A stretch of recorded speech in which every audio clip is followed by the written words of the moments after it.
Okay, so we're going to go ahead and get started. Yeah, Gemini? That's right. Let's get started. Thank you so much. Okay, welcome to the School of Education Doctoral Student Colloquium Series presentation. I'm Craig Bach, Associate Research Professor with the Education Passport and Director of Evaluation for the Freddie Reisman Center for Translational Research and Creativity and Motivation. And I'm going to be the faculty moderator this afternoon. We are pleased to welcome all of our virtual attendees, including School of Education faculty, staff, and students, university body at large, community members, and partner associates among them. So thanks everyone for attending. I think you're going to love the two talks today.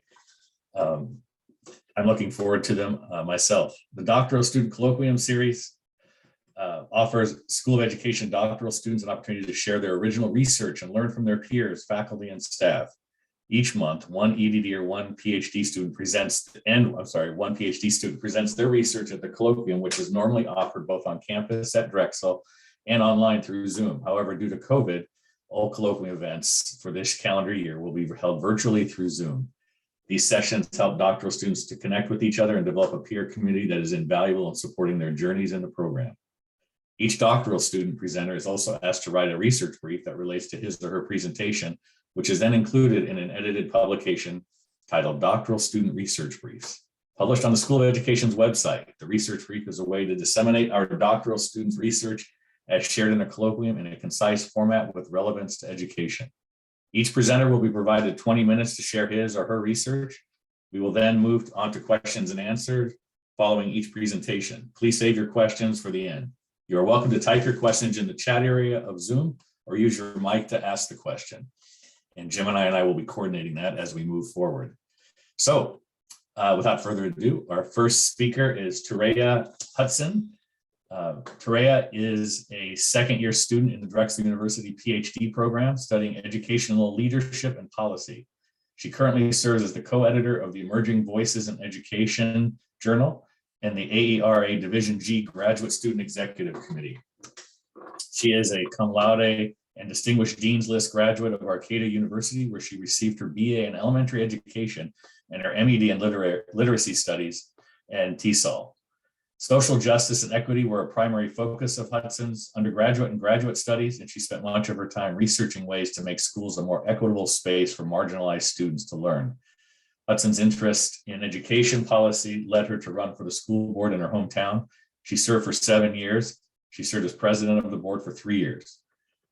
Her research interests include equity, education policy, race, racism, racial trauma, intersectionality, autism spectrum disorder in diverse communities, and student identity. Today, Turea will be speaking about Ubuntu, I Am Because We Are, a grounded theory study of community belonging. So Turea. Thank you very much for that introduction, Dr. Bach.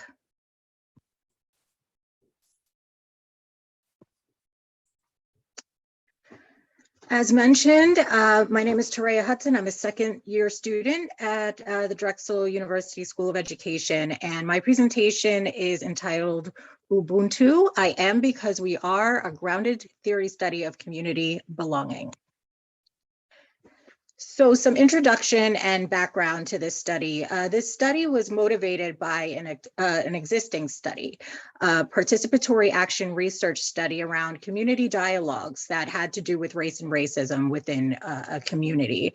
This study involved an interdisciplinary team of community members, researchers, stakeholders, students, staff, university members. And the idea was to get everyone together and to figure out ways to communicate across different groups around the issues race, racism, and community. However, I became really interested in the lived experiences of the community researchers who were involved in this project. I wanted to know a little bit more about their stories and their motivations behind participating in this project. What led them to want to serve their communities?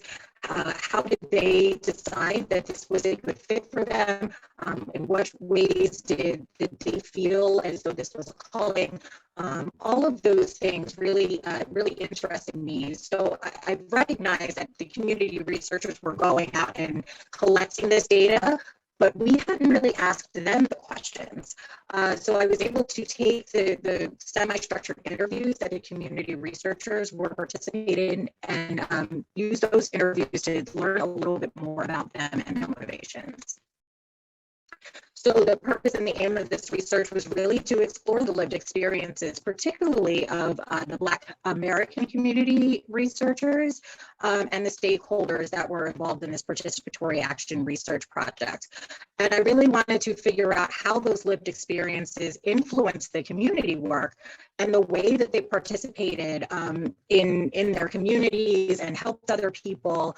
And then also just thinking about the lived experiences and recognizing that sometimes the academic literature doesn't reflect the lived experiences of communities, particularly marginalized or minoritized communities. I wanted to co-create with the participants a conceptual lens in which to view their concepts of community. So just a little introduction to the participants, and of course these are stock photos. This is really an intergenerational group of individuals, which was nice to get the perspectives of many different decades of life experience. So we have James, Shaka Zulu, Daryl, and Jolly, and each of the participants decided to select their own pseudonyms. They had that agency, so they really picked a pseudonym for whatever reason that reflected them and how they wanted to present themselves. So we have the 20s represented, we have 30s, we have 40s, and then we have 60s. It's a really nice intergenerational group here. So a little bit about my positionality, and the reason that I'm including this slide is because some of my philosophy has to do with the fact that as a researcher, I can't really divorce myself from the research. So this idea of objectivity is not something that I really ascribe to, because I know that my experiences really influence the way that I see the world. And the way that I interact with others. So my positionality, I am a Black American woman. I'm a first generation PhD student. I do have experiences with discrimination, and that is something that really drives and motivates my research. Just understanding why that is, validating my own experience was part of the reason why I was so drawn to research in the first place. And I do have a critical constructivist worldview, so I believe that knowledge and reality are co-constructed among people. And I do also believe that there are mechanisms in place that do minoritize certain individuals. And part of my job as a researcher is to figure out ways to deconstruct those systems in order to make a more equitable society. So just to talk a little bit about why an education researcher would study the concept of community. You know, it's not a classroom per se, it's not a school per se. So what is the basis of uncovering some of these concepts around community? Well, Bourdieu and Passeron talk about how schools and educational entities can be producers and reproducers of culture. And when you think about what the purpose of a school is, in the broader scheme of society, schools are really places where societies let you know what they value, because schools are places in which the older generation is imparting onto the younger generation the things that they think is important for them to know to be successful within their society. So just given that information, you can really see what a society values based on what it teaches its younger generation. And then you have Yasso, who came along later and expanded upon the idea of schools being producers and reproducers of culture, and Yasso looked at the idea of what she calls community cultural wealth, which is the fact that some of the things that we view in our students as deficits or have viewed as deficits in the past are really things that are benefits to communities, to society. So schools are really just a reflection of what is going on in our society. And that's why it's important, I think one of the reasons why it's important to study the concept of community. Also, phenomena that affect students outside of the classroom can be brought into the classroom in the form of stress and trauma, and those can be overt or covert. So the idea of ACEs, adverse childhood experiences, is something that has been talked about quite a bit recently, but there are some components of a student's experiences that aren't included in that ACEs criteria. So some of the stress and trauma that students are coming into our classrooms with, there are these hidden sources of trauma that may not be recognized. And understanding a community can help us to understand what those hidden sources of trauma are and how to address them within our classrooms. We have the idea that belonging and connection are a primal human need. And it's something that Maslow is a part of Maslow's hierarchy of needs. And so, you know, it really is something that is foundational to our just being a human. And then social interactions can be influenced by our community culture. And understanding those interactions and how they work can help aid in the delivery of course material. So an example of that would be, there are some cultures that are very individualistic and there are some cultures that are collectivist. And we'll talk a little bit about more because that is a theme that arose in this research. But if you are delivering material in a very individualistic way, it may not come across the same way as to someone who comes from a more collectivist society. So those ideas are important to keep in mind as course material is being delivered. So the research questions for the study were kept intentionally broad, and they focused on the social constructs of race and ethnicity. And I do believe that race and ethnicity are social constructs, and how these social constructs really influenced the way that the community researchers interacted with their world, and how these social constructs shaped the way that they experienced both this project and their own lives. And then the conceptual framework that came out of this was really grounded in critical race theory and intersectionality, and viewed race as a component of identity that's utilized as a criteria for group acceptance and rejection.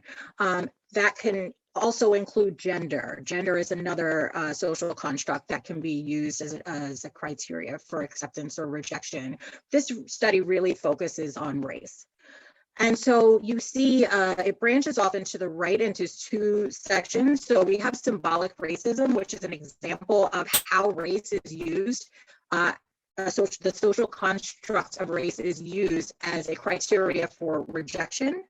And then cultural capital and community cultural wealth is a way or criteria for identity or race to be used as a criteria for acceptance. And that all leads to belonging theory, which is this idea that there is a primal human need for belonging, and what society and politics and social interactions do influence the sense of belonging that an individual feels in their life. So the methodology utilized for this study is constructivist grounded theory that's coined by Kathy Sharmaz, as well as Thornburg. And there's been many iterations. Grounded theory, of course, was first started in the 60s by Glasser and Strauss, and then Sharmaz came along and added to it. So the idea is to really seek out the meaning that participants make of their experiences, and to reflect the community cultural wealth and wisdom, And it was really important to me to co-create this work with the participants. They are all experts in their own right, and the information and wisdom that they shared was important. So I wanted to co-create something with them rather than to develop a theory on my own. And it really focused on building on the existing research, but in a way that centers the voices and the experiences of the participants. So for data collection and methods, purposeful and theoretical sampling was used. Theoretical sampling is pretty typical of grounded theory studies. The purposeful sampling came in because there were within the team of researchers particular stories that I wanted to explore, namely those of the Black American participants. So that's where the purposeful sampling came in. Interviews, semi-structured interviews and focus groups were utilized for data collection as well as observation. It was interesting doing these interviews and focus groups via Zoom because you only get kind of the neck up.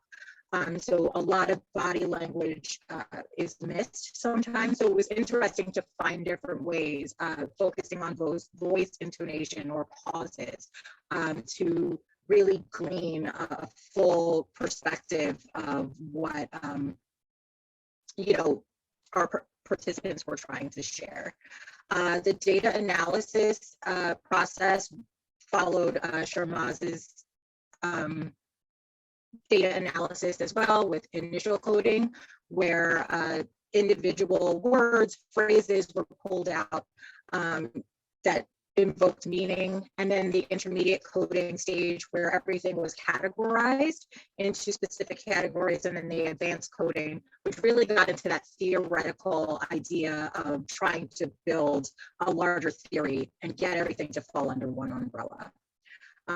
For trustworthiness, member checking was really important, and that was conducted throughout this process.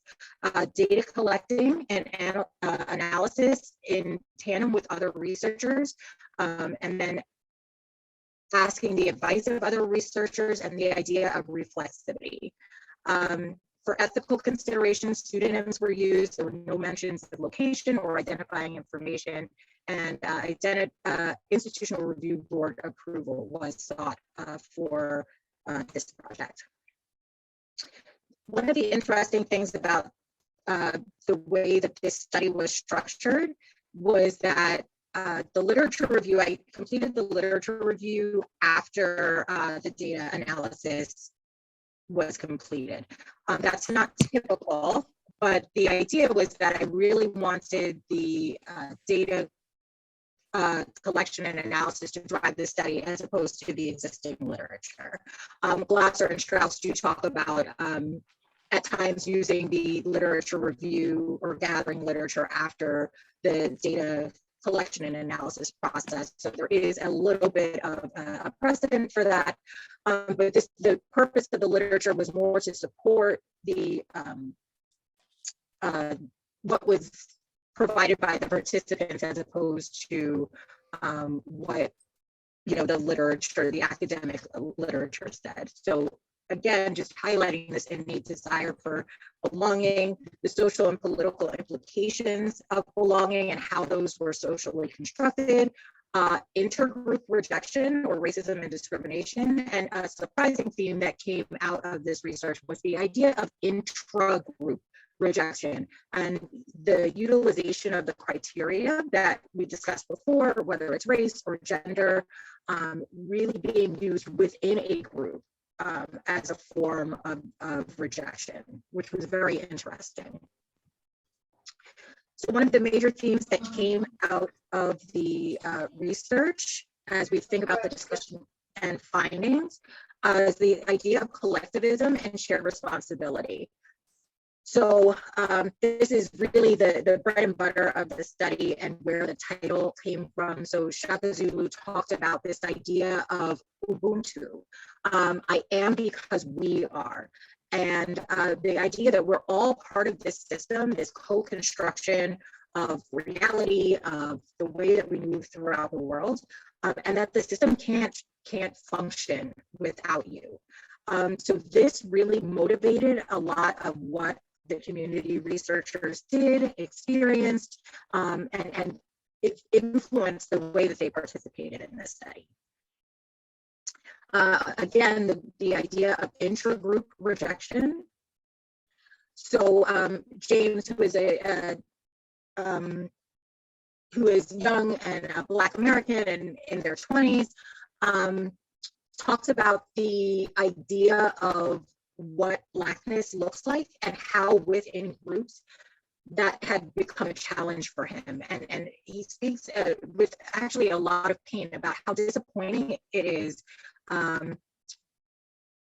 when within the group, the people that you think are supposed to support you and be there for you are not there for you. And I thought that was a really important and painful observation, and not one that I would have come across had I focused on what was available in the literature as far as race and racism.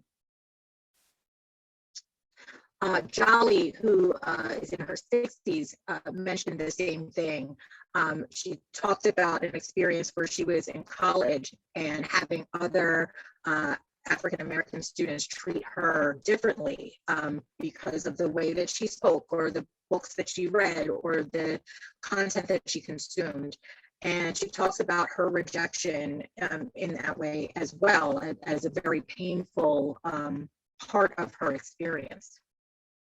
And then, of course, the theme of intergroup rejection came up as well. Daryl tells a particularly strong story about being a high school student and traveling to Mississippi to be on a bus tour to visit colleges, and an administrator told him to duck down in his seat, told the bus to duck down in their seats because they weren't sure what was going to happen. And being from up north, Daryl said, they thought she was joking, and she absolutely was not. And this idea of the connection to a feeling of unsafety was something that really stood out, and the idea of that being used as a form of rejection, that it stayed with him and it obviously stayed with the administrator as well. So some implications for this research. So as far as research is concerned in academia, just the idea of focusing on the lived experiences of participants, I think there's a lot of depth that sometimes we miss out on in academia because we're not focusing on the lived experiences of our participants, we're focusing on the literature.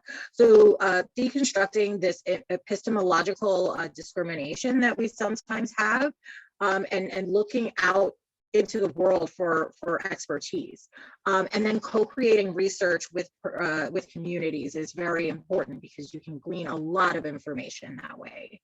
For education, just understanding what it means to create a safe space for students to learn, examining rejection and belonging and unbelonging as a source of stress and trauma, and creating professional development opportunities that can speak to that. For policy, very similar to research, sometimes the people in office are seen as the experts, whereas it's the people on the ground who know their communities well, who can provide the most insight into what their communities need. So creating town hall meetings, but going a step further, my colleague Kim Starren told me about an idea of participatory budgeting, where you can co-create policy with community members. Everyone has a part to play in the community, just thinking about that Ubuntu, that I am because we are, opening up to those more collectivist ideas of how to run our meetings, how to create policy along with the community. And then for community members, encouraging that dialogue, talking between generations, talking between neighbors, talking between groups, and focusing on creating opportunities for that dialogue. And now that has to happen obviously virtually, but the idea of having civic associations or community gatherings where people can share is really important to building trust and that that sense of closeness that drives communities. So some conclusions. Obviously, there is more research to be done. The interpersonal belonging is a topic that warrants further exploration. This concept of pain as a motivator for research. In the presence of shared experiences, individual experiences can vary. So this idea that even among Black Americans, their experiences weren't a monolith. You know, it was different generationally. It was different based on immigration status. It was even different based on first generation, second generation immigration. Unbelonging as a concept across different sectors, policy, community, education, the connection between education and community, and further conceptualizing unbelonging as a potential sense of trauma. Just a few acknowledgements to wrap up.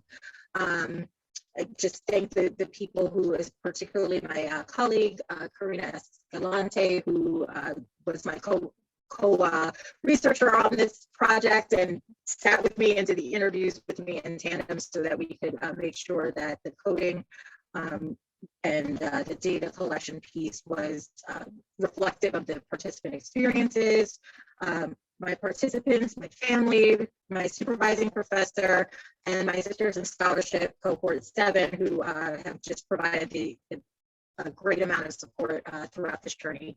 So I thank you very much, and I am happy to entertain questions at this point. Hey, everyone, if you have questions, you can raise your hand or you can post them in the chat. And I want to say, Turea, that was a wonderful presentation. So thank you for sharing your research and passions with us. Thank you.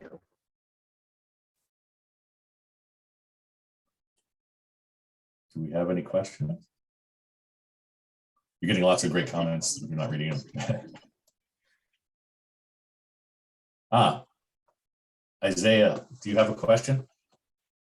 You can go ahead and unmute yourself. The hand came down. Okay. I can't see everybody.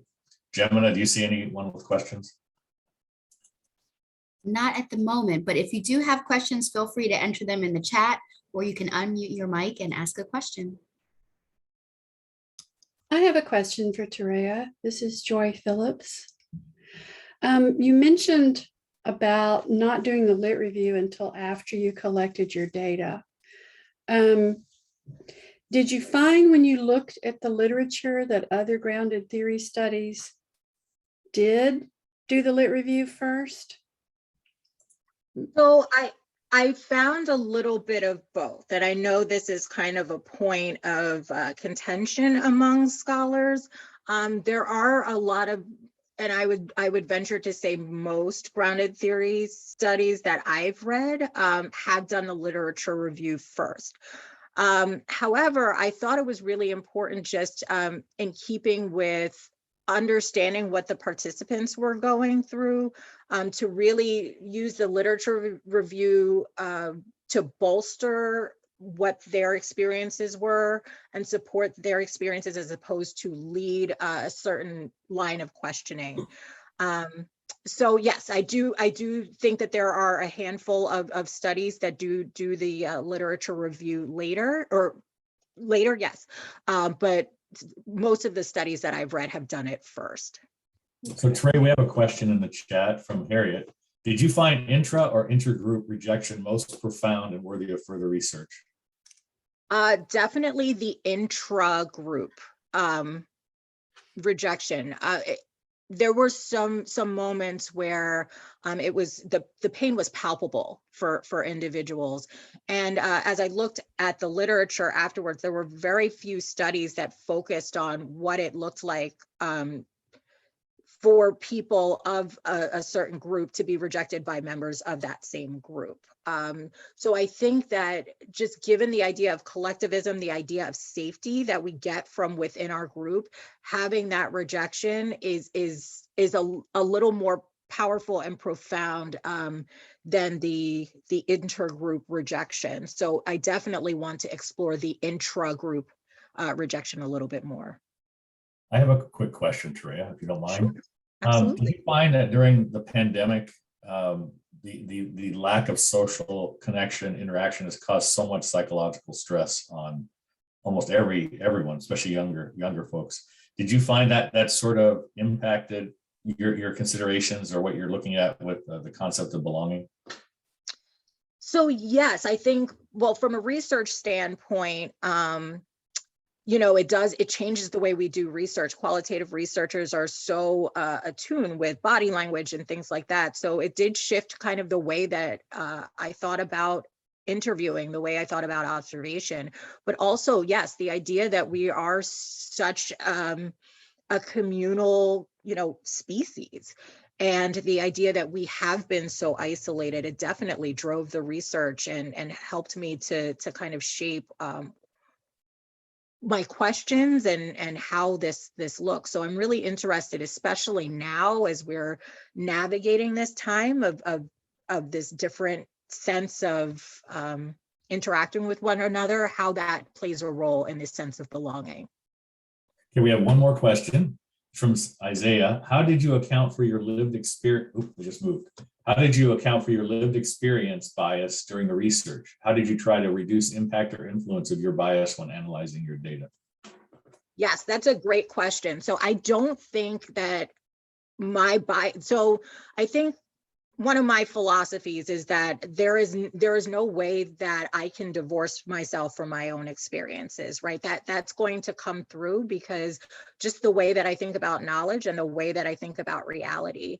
So what I really tried to do is employ ways to keep things trustworthy, right? So I made sure that I was working with another researcher who could help to check me when, it seemed like my interpretation was influencing, what the participants may have said. So having that accountability, having a partner in order to go through that process with, helped me to maintain reflexivity. I also wrote memos throughout this process, and I maintained my reflexivity. I was constantly questioning myself because I don't believe that I can divorce my experiences, particularly as a woman, as a Black American, as somebody that this is, is sensitive to these types of topics. But I really did try to employ mechanisms to, while still believing that I had those experiences that could influence, but making sure that I was, putting mechanisms in place so that I could at least be aware of them. Thank you, Turea. Wonderful presentation. We're going to move on to the second presentation now. Our second speaker is Melissa Schmitz. She's an EDD student in the School of Education, owner of WISE HD, a workplace for innovative, sustainable education and human development, receiving degrees from Indiana University of Pennsylvania in music education, University of Tennessee in education, and Drexel University in education and management. Melissa is an experienced leader of educational change and organizational development. Her research interests include mindfulness, creativity, and applied neuroscience. Melissa is an associate researcher with eLabs and Education, Learning, and Brain Research Collaborative at Drexel University School of Education. She is featured in the video resources Welcome to the Writing Workshop, Engaging Today's Students with a Model That Works by Stacy Schubitz and Lynn Dorfman. Today, Melissa will be speaking about exploring entrepreneurial students' perceptions of online mindful creativity training, a mixed methods case study. So Melissa, welcome, and I look forward to hearing you. Thank you very much for that introduction. And I want to just get on the heels of everybody else and say how much I enjoyed the last presentation. And I want to yell out all the time, yes, yes, yes, because what we are studying is so emotionally powerful. And whoever set us up together, I think this is a nice segue. So I really enjoyed that presentation. Let me go ahead and share my screen with you. I am here today to share with you my study about creativity training. And I did this study by working with undergraduate entrepreneurial students. So we are going to explore how those entrepreneurial students perceived a creativity training And in particular, this creativity training included mindfulness. So I just want to start, oops, I think I went 2 screens. There we go. I want to just give you an idea of what I'm going to be talking about today. I'm going to do some introductions to myself and the problem and the study. I'm going to explain to you exactly what mindful creativity training is. It's a training that I wrote and implemented and studied to see what the results and findings and conclusions were. And then I'm also going to reach out and hope to collaborate with you because I'm sure that my enthusiasm for this topic will come across. I just want to make sure, is everybody hearing me okay? And is everything clear? Thank you for those of you who have your screen on so I could see. Thank you. I think pictures are a great way to introduce oneself. So I wanted to start by giving you a pictorial representation of who you're talking with today. I am an educator. I have been teaching for over 26 years. I am a graduate of what we refer to as the industrial model of public school. I was not a good student. I have always been a creative, and you will see that because my first little topic is musician. I left high school and I went to college and stayed well within what I thought I was. A musician, music was something I was successful. If you looked at my SATs, if you looked at my grades, yeah, you didn't really think I belonged in college, but I was a good musician. So that's how my college career and my career in higher education begins. I did my master's degree, as many artists, as many creatives find, you know, it's a hard life out there being a creative. And when I went to do my master's, I thought, it'd be safe to add another certificate in case you lose your music job, because those things happen. And I was certified as a K-12 teacher. I really never thought I would use that teaching certificate, but I did. Halfway through my music teaching career, I was laid off. I was offered a position as a regular ed teacher. So I come to you as both a music theater instructor. I've taught art, I've taught PE, I've taught K through 12. I've also taught reading, writing. I've been an elementary teacher, science, social study, all of it. I also think it's important for you to know that due to a health issue, led me to a mindfulness practice, which I had built myself. And it's with all of that that I came to this idea of being a researcher and what I'm going to share with you today. So to introduce my study, I would like to focus on the problem, or I should say, the opportunity that is with us in education right now. And although it's 2022, we're still in the throes of trying to achieve what it is like to implement and educate for the 21st century educational skills.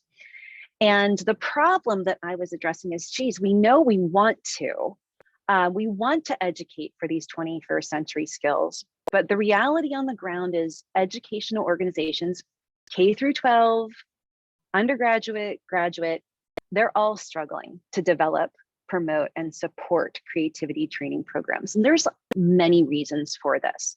But I just want to start, if you're not a creativity person or a creativity education fan, and this is new to you, as it is to many people, I wanted to highlight one of the problems. And it starts with a definition of creativity. So whenever we say we want to educate for creativity, when I look at what the literature says about what creativity is, you know, we believe that these creativity skills, these 21st century skills, are problem solving, complex problem solving, creativity, digital and information literacy. When you look at that and you really get into what creativity education is, you quickly realize that all of these things, collaborative, complex problem solving, and information, are all part of creativity. So in my mind, when I look at what 21st century educational skills really are, they are creativity education. So just in that frame, I hope that you can see that, you know, starting with the definition of what creativity is really where the problem for creativity education begins. To highlight that a little bit more, I want to show you what the research has been saying, and this is from the World Academy of Arts and Sciences, and they identify this old idea of the industrial model of education, what that old paradigm looked like, and then they have identified what the new paradigm, what we're working towards as far as creativity education in our attempt to deliver 21st century skills. I just want to give you a second to look at these two, the shift in education from where we were to where we would like to go, and let you just start to think about and analyze yourself. Are we there? How are we doing? It is 2022.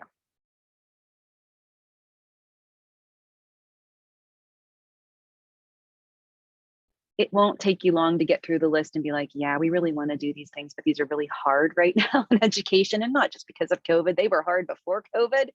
And really what we're finding is that the model that we used to have just doesn't really make it possible to do the things that we want to do.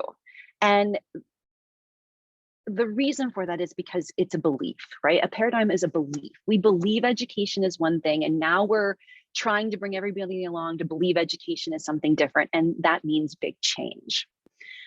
So I went right into the literature and tried to figure out, okay, well, what do we know about educating for creativity? If it's so important as a 21st century skill, what do we know about it? And that led me to the work of Turea Hudson from Harvard.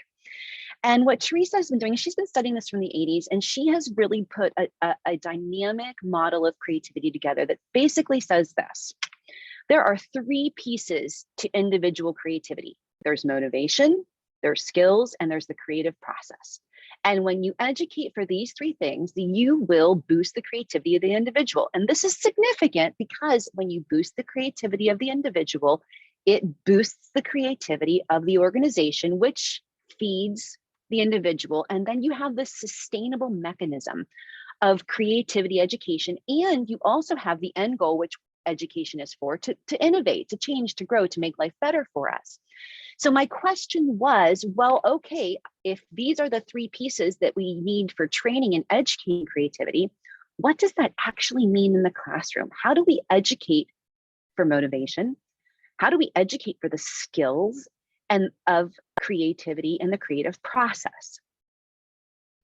So as I went through the literature of what we already know works for creativity training, this is what I found. And the first thing is that yes, you can educate for creativity. There are lots of programs out there. We can measure this kind of training. And what are those elements? What are those components? And what I discovered was when it came to dealing with motivation, one of the things that's helpful to educate students on is mindfulness. When we're talking about the skills of creativity, it is really understanding our brain through applied neuroscience. And then if you want to actually understand creativity, you need to understand the creative process. So my literature review is wrapped around these three elements of creativity training. And the first thing I realized was I needed to develop a program. I needed to develop a training that could work in our educational system currently as we try to bridge from going from that old paradigm to the new paradigm of creativity in the 21st century. So I built a course that focused on mindfulness, teaching and instructing students to answer these types of questions. How does my awareness, my mindful awareness, impact my well-being, my life, and my creative mindset? Also, how does my creativity, how is it influenced by my mindful awareness? How do I conceptualize my creativity? What is actually creativity? And then how am I going to apply what I've learned about mindfulness and my awareness and my motivation, my creativity? How am I going to apply that to actually being a learner or a worker or a student? Now, I designed this idea, it could be in any educational organization. But when I went out to do a study, it was during COVID. I just completed my degree in June of 2020. So the study occurred during COVID. So I started with a nonprofit organization to try to train adults for creativity. And I ended up, I approached some schools, and with COVID, everything fell apart. I think you all know how that story went. But I settled on studying an undergraduate group of students. And when you study undergraduate courses in creativity, one of the hardest things to do is nobody wants to add another course to our already our busy lives, and we can't take away something from a discipline to put some more courses in. It's just very difficult. So the idea, and because creativity is really something that encompasses all of the disciplines, the idea in the literature is to sprinkle education and creativity throughout your educational experience. So I wrote a course that would deliver mindfulness, creativity, and apply it to any discipline and any undergraduate class in a university. And what that looked like was this. I took a regular 10-week course. It was an undergraduate course. The students met with a professor twice a week. And I wrote 3 modules that would replace, out of the 20 classes, 3 of the classes would, instead of doing their regular work, would learn an asynchronous model on mindfulness, creativity, and then apply it for their work. Before the students took the mindfulness course, they were given a pre-assessment that would analyze their mindfulness and creativity, their awareness of that prior to being educated on it. And then they were tested afterwards. So these particular students were entrepreneurial students, but again, this could have gone into any undergraduate course. The training is designed for that purpose, to deliver creativity training across undergraduate, post-secondary experiences. And the professor that agreed to do this had a required entrepreneurial class where she had 67 students, and all of the students enrolled in the class actually experienced the training on weeks 2, 4, and 6. The other weeks, they continued with their traditional School of Entrepreneurship class. And what I was wondering is, how did the students perceive and how was their mindfulness and creativity impacted from this prior to receiving the information in the course? So I did a mixed methods case study in order to figure out an answer to this problem and to see the impact of a mindful creativity training on actual students' mindfulness and creativity growth. So what that looked like was, when we talk about using assessments to look at somebody's mindfulness or creativity, I wanted to give you an idea of what that looks like. So these are self-assessments that students answer questions, or participants answer questions about their mindfulness and creativity, and it gives them a score. And it's based on a Likert type scale, 1 through 6. So for example, if you were taking the mindfulness assessment first, you would get questions like this. I find myself preoccupied with the future or the past. And then you grade yourself. I almost always find myself, or almost never. And these scores from 1 to 6 will give you a score of mindfulness. The higher the score, the more mindful you are. Likewise, the students also engaged in what it was the Reisman Diagnostic Creativity Assessment. And that is a set of 40 questions that ask you about creative attributes and measures these 11 things, which may be new to some of you, but this is what we really look at. This is when we talk about what creativity is. It's things like originality and fluency, flexibility, the ability to elaborate. So you score yourself on questions geared toward these 11. And again, it gives you a score. The higher the score, the more creative awareness that you have. So that is the study. The biggest, or that is the training. The biggest piece that the students took out of this, and the one piece I think you need to understand the results, were we introduced them to the skills and information of neuroplasticity in the brain. And this goes along with both creativity and mindfulness. And what neuroscience has taught us now, and what neuroscientists are discovering, is that the brain, through the process of neuroplasticity, is able to rewire itself. And this is kind of a big deal because we live in a paradigm where we believed for a long time in our science that, yeah, you can learn and you can grow and you can get better with practice, but it's kind of fixed. You know, you can only go so far. And what we're really finding out now is no, that through new neuroplasticity, our brains are constantly growing and changing. And what we do practice does in fact grow stronger throughout our whole lives. So learning and growing is something that is always available to us, but it's guided by our feelings and beliefs, regardless of whether we're aware of it or not. So my two pictures tell you the story of when you're first learning something, it feels hard. It feels like making those new neural pathway connections. It literally feels hard because it is like you're trying to connect in a jungle with something else. But as you practice it, the path gets better and better. On the flip side, and you learn, and that's great. But there is also a point where whether it's good or bad, you can actually develop bad habits and keep on practicing those too. Neuroplasticity works for both good habits and bad habits.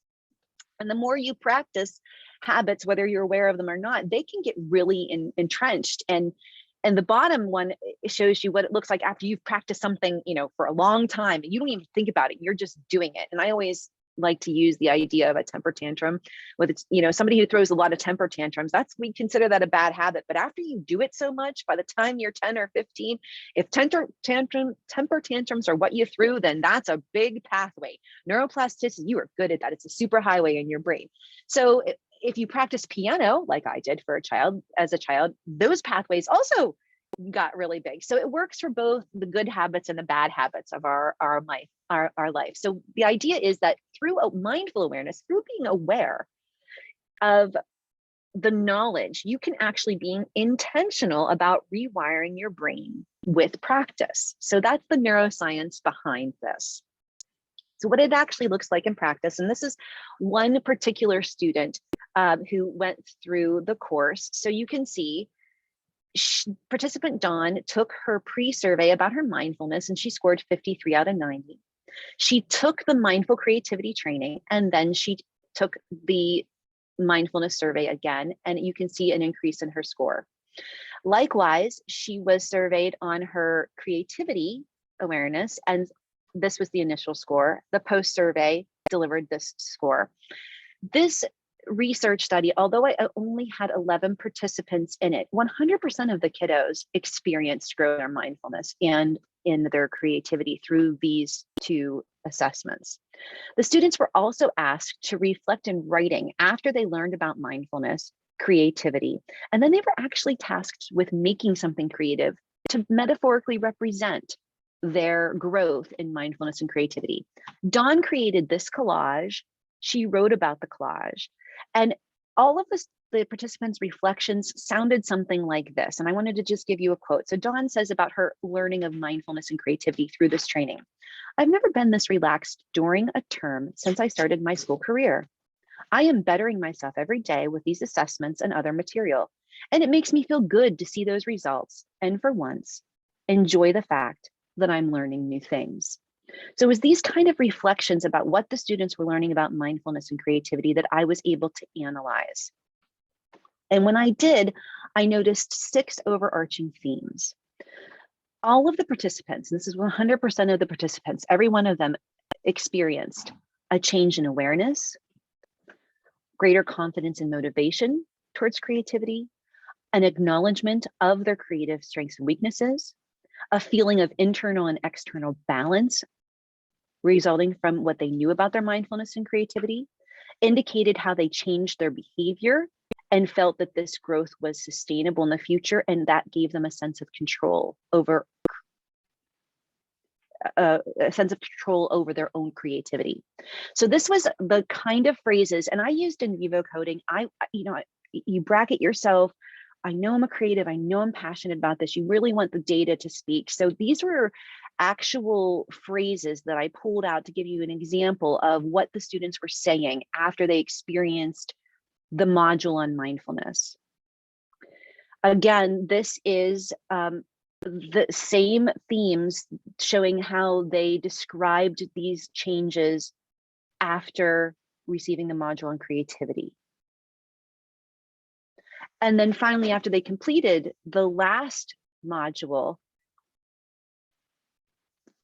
phrases and words like this showed up in their interviews and in their reflection papers. So I was able to analyze all of this data and look at from the beginning and the end of the experience to draw this conclusion that what I found was that 100% of the participants, they experienced an increase in their mindful awareness and their creative awareness. And not only did they experience that? But when I compared it to what Teresa Mambale and the World Academy of Arts and Sciences saying what the paradigm shift in education looks like, I also found evidence that, this approach is more person-centered. It's active, it's collaborative, it's customized. I mean, they were individually looking at their own mindfulness and creativity, which really motivated them to have a clear understanding and a critical analysis of their own problem-solving skills and their own creative abilities. It was organic, it was interdisciplinary. They were applying this to all aspects of their lives. There was much talk. Every one of them referenced prior courses that this would also apply to. It developed the whole student. We were really working on taking the knowledge and developing them. So the final conclusion was a mindful creativity training like this does in fact support those individual components of what the research shows creativity training should be. And that can feed the individual creativity can then feed the organizational creativity, really creating this sustainable kind of education. So when I drew that conclusion, what I really wanted to talk with you guys about is, how is your organization making this kind of shift? Do you have any creativity trainings out there, K-12 or undergraduate?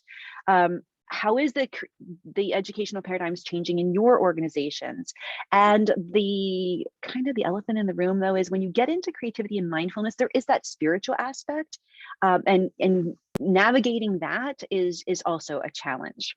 So that is my research, and I wanted to open it up for just questions and discussions. Thank you, Melissa. Wonderful presentation, and thanks for sharing your passion and your research. If anyone has questions, you can type them into the chat, or you can ask them, take your mic off mute and ask the question.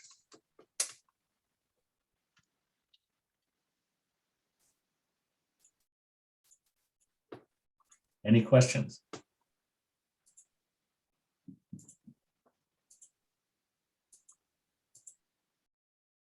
All right, we'll let it marinate just a little bit and see if we have questions.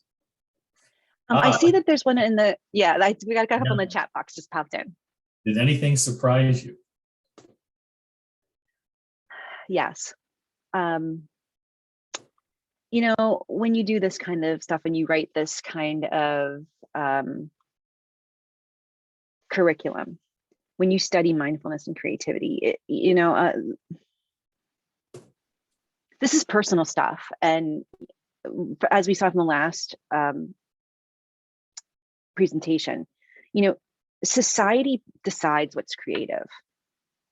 And because society does decide what's creative, things that truly are innovative and novel and useful, things that are creative, sometimes are not valued, even though, students have this. And we used to call them soft skills, like being able to elaborate or have a sense of humor or, tolerate ambiguity. Like, these are not things we traditionally teach in school.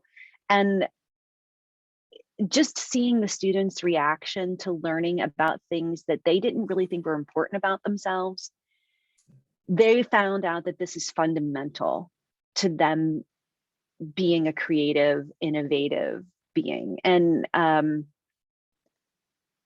the darkness that is in the world now, I ran this study during the fall of 2020, when we were just in the throes of the pandemic.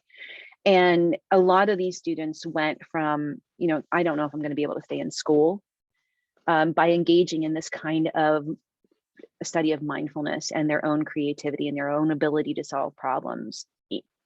Things like, I lost 60 pounds. I didn't drop out of college during COVID. I, for the first time in my life, I believe I'm smart.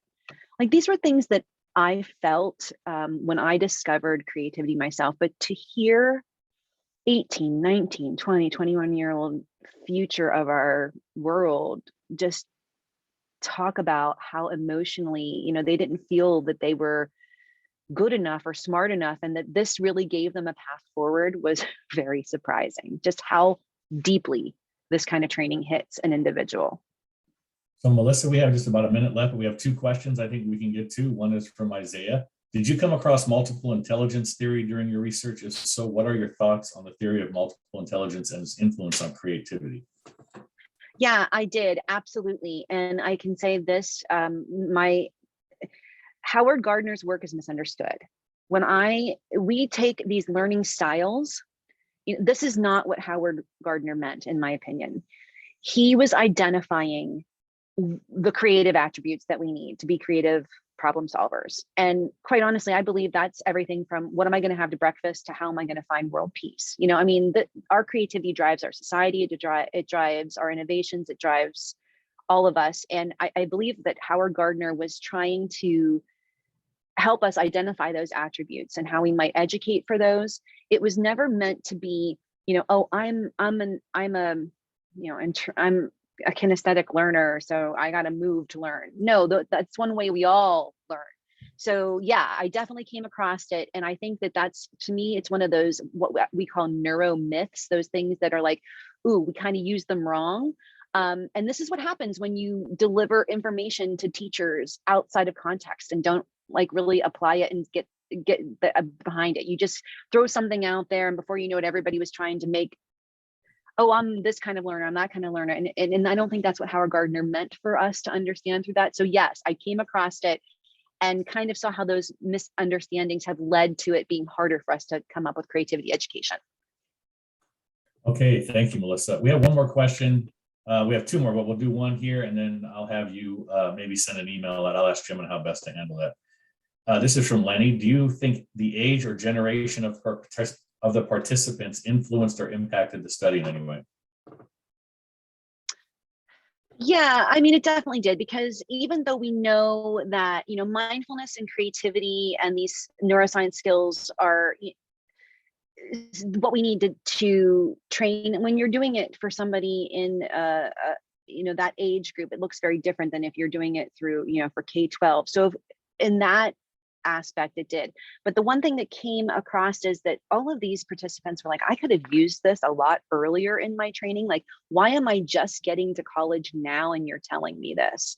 That was the overall. So they almost a little bit of an anger about it. Like, why am I just hearing about this now? Okay, thank you. Well, why don't, if anyone has to leave, please do so. Why don't we just do the last question, and we can do that here. This is from Wendy. Did you have a control group who didn't complete the modules on mindfulness and creativity, but took both questionnaires to see the difference in self-efficacy in regards to mindfulness and creativity just by going through their program?